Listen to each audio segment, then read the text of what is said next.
I'm a mid-tier TikTok influencer, around 500,000 followers, who makes lifestyle and beauty content. It's not huge, but it pays the bills. Well, it did, until my husband decided to help himself to my earnings. We'd been married for 3 years, and things were fine. Or so I thought.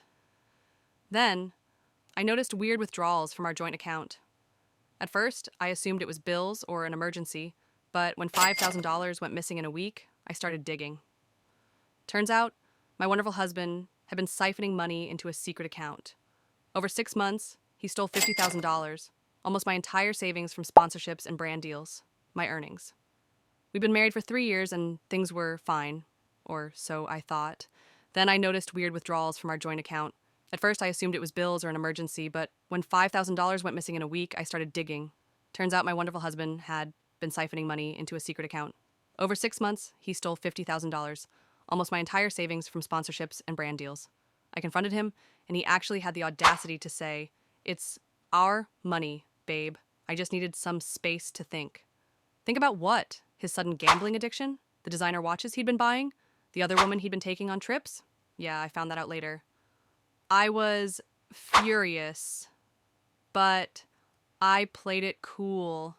If he wanted to play dirty, so could I.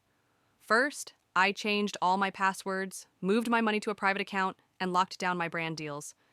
Then I let him keep accessing my old PayPal, meaning the one linked to a now empty bank account. I also started posting very specific TikToks. When you realize someone close to you isn't who they seem, cue sad girl aesthetic. POV, you trusted the wrong person with your money. Time for karma. My followers went nuts with theories, and my engagement skyrocketed. Meanwhile, my husband had no idea I was setting him up. I found out he'd been using my credit cards, in my name, to fund his side ventures. So, I reported them as fraud, with his spending patterns as evidence. The bank froze the cards and launched an investigation. Then, I dropped the bomb. I filed for divorce and sued him for theft and emotional distress.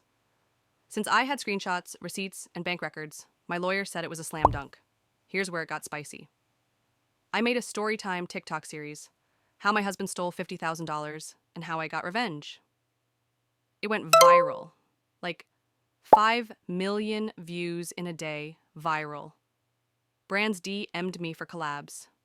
True crime podcasts wanted interviews. And best of all, his family, friends, and his side chick all saw it. He lost his job. His boss saw the TikToks. His side chick dumped him. Turns out she didn't know he was married. He had to pay me back plus legal fees. My follower count doubled, and I landed a major sponsorship deal.